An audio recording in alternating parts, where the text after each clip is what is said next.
ನಿಮ್ಮನ್ನೇ ಪ್ರಶ್ನೆ ಕೇಳಬೇಕು. ಏಕೆಂದರೆ ಸಿ ಟಿ ರವಿ ಜೊತೆ 25 ವರ್ಷದಿಂದ ಒಟ್ಟಿಗೆ ಇದ್ದೀನಿ. ಸೊ ಹಾಗಾಗಿ ಹೆಣ್ಮಕ್ಳನ್ನ ಎಷ್ಟು ಚೆನ್ನಾಗಿ ಟ್ರೀಟ್ ಮಾಡ್ತಾರೆ ಅಂತಂತಂದರೆ ನಾನು ಹತ್ರದಿಂದ ನೋಡಿದ್ದೀನಿ.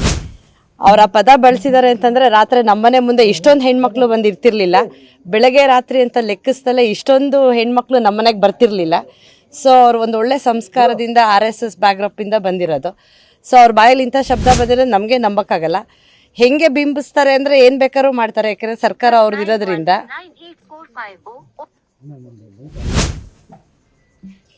ಸೊ ಅವ್ರು FIR ಹಾಕಿದ ಮೇಲೆ ನಮಗೇನು ಬೇಜಾರಿಲ್ಲ.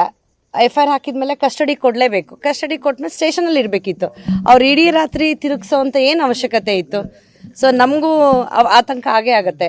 ಸಹಜವಾಗಿ ಅವರು ಇಡೀ ರಾತ್ರಿ ಅವ್ರನ್ನ ಒಂದು ಕಡೆ ಒಂದೂರಲ್ಲಿ ನಾನು ರಾತ್ರಿ 2 ಗಂಟೆಗೆ ಫೋನ್ ಮಾಡಿದಾಗ ನಾನು ಅವ್ರನ್ನ ಲೈವ್ ಲೊಕೇಶನ್ ಕೇಳಿದ್ರೆ ಯಾವುದೋ ಡ್ಯಾಮ್ ಪಕ್ಕ ಹೋಗಿ ನಿಂತಿತ್ತು ವೆಹಿಕಲ್ಲು, ಇನ್ಯಾವುದೋ ಫಾರ್ಮ್ ಹೌಸ್ ಅಂತ ತೋರಿಸ್ತಾ ಇತ್ತು. ನಮಗೂ ಆತಂಕ ಆಗೇ ಆಗುತ್ತೆ ಅಲ್ವಾ? ಒಬ್ಬ ಜನಪ್ರತಿನಿಧಿನ ಸರ್ಕಾರ ಹೆಂಗೆ ಬೇಕಾದರೂ ಟ್ರೀಟ್ ಮಾಡುತ್ತೆ ಅಂದಾಗ ಇನ್ನು ಸಾಮಾನ್ಯ ಪ್ರಜೆಗಳನ್ನು ಹೆಂಗೆ ಸರ್ಕಾರ ನೋಡ್ಕೊಳುತ್ತೆ ಅನ್ನೋದೇ ಒಂದು ಆಶ್ಚರ್ಯ ಆಗುತ್ತೆ. ಇದಕ್ಕೆ ಹೆಂಗೆ ಪ್ರತಿಕ್ರಿಯೆ ಕೊಡ್ಬೇಕಂತ ನಮಗೆ ಗೊತ್ತಾಗ್ತಿಲ್ಲ. ಮೇಡಮ್, ಈಗ ಯಾರನ್ನೇ ಆರೋಪಿತರನ್ನು ಬಂಧನ ಮಾಡಿದಾಗ ಕುಟುಂಬಸ್ಥರಿಗೆ ಮಾಹಿತಿ ಕೊಡಬೇಕು. ನಿಮಗೆ ಏನಾದರೂ ಖಂಡಿತವಾಗ್ಲೂ ನಮ್ಗೆ ಏನು ಮಾಹಿತಿ ಇಲ್ಲ. ಅವರು ಆರೋಪ ಮಾಡಿದ ಮೇಲೆ FIR ಹಾಕಿದ ಮೇಲೆ FIR ಕಾಪಿನ ಸಬ್ಮಿಟ್ ಮಾಡಿ ಅಟ್ಲೀಸ್ಟ್ ಸ್ಟೇಷನಲ್ಲಿ ಇಟ್ಕೋಬೇಕು. ಅದವ್ರ ಡ್ಯೂಟಿ. ಸ್ಟೇಷನಲ್ಲಿ ಇಟ್ಟರೆ ಅಟ್ಲೀಸ್ಟ್ ಏನೋ ನಮ್ಗೆ ಅನ್ಸುತ್ತೆ ಸ್ಟೇಷನ್ ಇದ್ದಾರೆ ಸೇಫ್ ಅಂತ.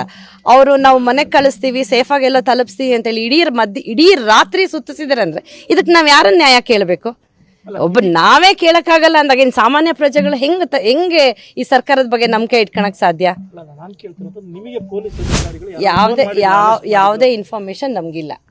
ನಾನು ಹಿಂಗೆ ನಮ್ಮ ವಾಟ್ಸಪ್ ಗ್ರೂಪಲ್ಲೋ ಅಥವಾ TV ಏನು ಬರುತ್ತೆ ಅದನ್ನು ನಾನು ಹಾಗೆ ನೋಡಿದ್ದು.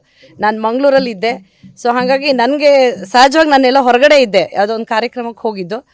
ಅಲ್ಲಿ ನೋಡಿದ್ರೆ ಎಲ್ಲರೂ ಕೇಳ್ತಿರ್ಬೇಕು. ನನಗೆ ಆಶ್ಚರ್ಯ ಏನಾಗ್ತಿದೆ ಅಂತ ನನಗೆ ಗೊತ್ತಾಗಲ್ಲ. ನಮ್ಮನೆಯವ್ರ ಫೋನು ಸಿಗ್ತಾ ಇರಲಿಲ್ಲ. ಸೊ ನನಗೆ ಎಷ್ಟು ಆತಂಕ ಅಂತಂದರೆ ಸಹಜವಾಗಿ ಅವ್ರು ಏನು ಹೇಳಿದ್ದಾರೆ ಅಂತ ಅದಕ್ಕೆ ಅವ್ರು ಕೌಂಟ್ರ್ ಕೊಟ್ಕೊಂಡು ಅದಕ್ಕೆ ಅವ್ರು ಮಾಡಬೇಕು. ಅಲ್ಲಿ ಉತ್ತರ ಕರ್ನಾಟಕದಲ್ಲೇ ಅವ್ರದ್ದೇ ಅಧಿಕಾರ ಇದೆ, ಸಹಜ ಎಷ್ಟು ದಬ್ಬಳಿಕೆ ಮಾಡೇ ಮಾಡ್ತಾರೆ, ಇಲ್ಲ ಅಂತಲ್ಲ. ಒಬ್ಬ ಸಾಮಾನ್ಯ ಪ್ರಜೆನ ಹೆಂಗೆ ಸರ್ಕಾರ ನಡೆಸ್ಕೊಳುತ್ತೆ ಅನ್ನೋಕ್ಕೆ ಒಬ್ಬ ಜನಪ್ರತಿನಿಧಿನೇ ಇದು ಮಾಡೋಕ್ಕಾಗಿಲ್ಲ ಅವ್ರಿಗೆ. ಇನ್ನು ಸಾಮಾನ್ಯದವ್ರನ್ನ ಹೆಂಗೆ ನಡೆಸ್ಕೊಳುತ್ತೆ ಅನ್ನೋದೇ ಭಯ ಆಗುತ್ತೆ. ಅವ್ರೇನು ಹೇಳಿಲ್ಲ. ನಾನು ಅವ್ರು ಕೇಳಿದೆ. ಅವ್ರಿಗೆಲ್ಲ ಪಿಕ್ಚರ್ಸ್ ನೋಡ್ತಾ ಇದ್ನಲ್ಲ, ತಲೆಯಲ್ಲಿ ಸ್ವಲ್ಪ ರಕ್ತ ಬ್ಲೀಡ್ ಆಗಿತ್ತು. ಸೊ ಅದಕ್ಕೆ ನಿಮಗೆ ಅದು ಟ್ರೀಟ್ಮೆಂಟ್ ತೊಗೊಳ್ಳಿ ಅಂತ ಹೇಳಿದೆ. ಸೊ ಇಲ್ಲ, ಇವಾಗ ದಾವಣಗೆರೆ IBಲೆಲ್ಲ ಇದ್ದೀರಿ. ನನಗೆ ಅಶೋಕ್ ಅಣ್ಣನೂ ಮಾತಾಡಿದ್ರು, ಆಮೇಲೆ ನಮ್ಮ ರಾಜ್ಯಾಧ್ಯಕ್ಷರು ನನ್ನ ಜೊತೆ ಮಾತಾಡಿದ್ರು. ನಾವೆಲ್ಲ ಇದ್ದೀವಿ ಅಕ್ಕ ಅಂತ ಧೈರ್ಯ ತುಂಬಿದ್ರು. ತುಂಬ ಖುಷಿ ಆಯಿತು.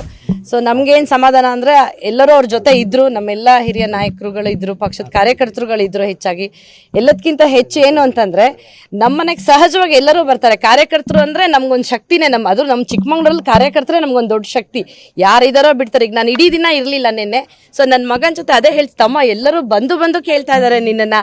ಇಡೀ ಟೀಮ್ ಬಂದಿದೆ ಅಮ್ಮ, ಕವಿತಾ ಆಂಟಿ ಬಂದಿದ್ದಾರೆ, ಅವ್ರು ಬಂದಿದ್ದಾರೆ, ಎಲ್ಲರನ್ನೂ ಕೇಳ್ತಿತ್ತು. ಸೊ ನಾನು ಹೇಳಿದೆ, ಪಾಪು ನಮ್ಮ ಮನೆಗೆ ಎಲ್ಲರೂ ಬಂದೇ ಬರ್ತಾರೆ ಖಂಡಿತ. ಯಾಕೆಂದರೆ ಪಪ್ಪ ಪ್ರೀತಿ ವಿಶ್ವಾಸ ಇಟ್ಕೊಂಡಿದ್ದಾರೆ. ಸೊ ಅದರಲ್ಲೂ ಹೆಣ್ಮಕ್ಳು ಎಷ್ಟು ಧೈರ್ಯವಾಗಿ ನಮ್ಮ ಮನೆಗೆ ಬರ್ತಾರೆ ಅಂತಂದರೆ ಎಷ್ಟು ರಾತ್ರಿ ಇದ್ರೂ ಬರ್ತಾರೆ. ಆ ಭಯ ನಮ್ಮಲ್ಲಿ ಇಲ್ವೇ ಇಲ್ಲ. ಯಾಕೆಂದರೆ ನಮ್ಮ ಮನೇಲಿ ಒಂದು ಕೆಲಸ ಮಾಡೋ ಹುಡುಗಿನೂ ನಮ್ಮ ಮಕ್ಳು ಏನಾದರೂ ಏಕವಚನದಲ್ಲಿ ಕರೆದ್ರೆ ಅವ್ರು ಹೆಂಗೆ ಕರಿಬೇಕು, ಭಾಷೆ ಮೇಲೆ ನಿಗಾ ಇರಲಿ ಅಂತ ಪ್ರತಿ ಸಲ ಅವ್ರ ಮಕ್ಳನ್ನೇ ಎಚ್ಚರಿಸ್ತಾ ಇರ್ತಾರೆ. ಹಾಗಾಗಿ ಅವ್ರು ತಪ್ಪು ಮಾಡಿದ್ದಾರೆ ಅನ್ನೋಕ್ಕೆ ನಂಬಕ್ಕೆ ಸಾಧ್ಯ ಇಲ್ಲ. ಸೊ ಯಾರಿಗೆ ಏನು ಅಪಾರ್ಥ ಮಾಡ್ಕೊಳ್ಳೋದು ತುಂಬ ಸುಲಭ. ಯಾರ ಬಗ್ಗೆನಾದರೂ ಏನಾದರೂ ಅವರೇ ಊಹಿಸ್ಕೊಂಡು ಮಾತಾಡೋದು ತುಂಬ ಸುಲಭ. ಸೊ ನೇರ ಕೂತು ಅವರೇ ಮಾತಾಡ್ಬೋದಿತ್ತಲ್ವ. ಅದನ್ನ ಇಷ್ಟೊಂದು ಆತಂಕಕ್ಕೆ ತೊಗೊಂಡು ಹೋಗಿ ಒಂದು ವಿಚಿತ್ರವಾಗಿ ಒಂದು ಪರಿಸ್ಥಿತಿನ ನಿರ್ಮಾಣ ಮಾಡಿದ್ದು ನಿಜವಾಗ್ಲೂ ಈ ಸರ್ಕಾರದ ಬಗ್ಗೆ ಯಾರಿಗೂ ಗೌರವ ಇಲ್ದಂಗೆ ಆಯಿತು ಬಿಡಿ.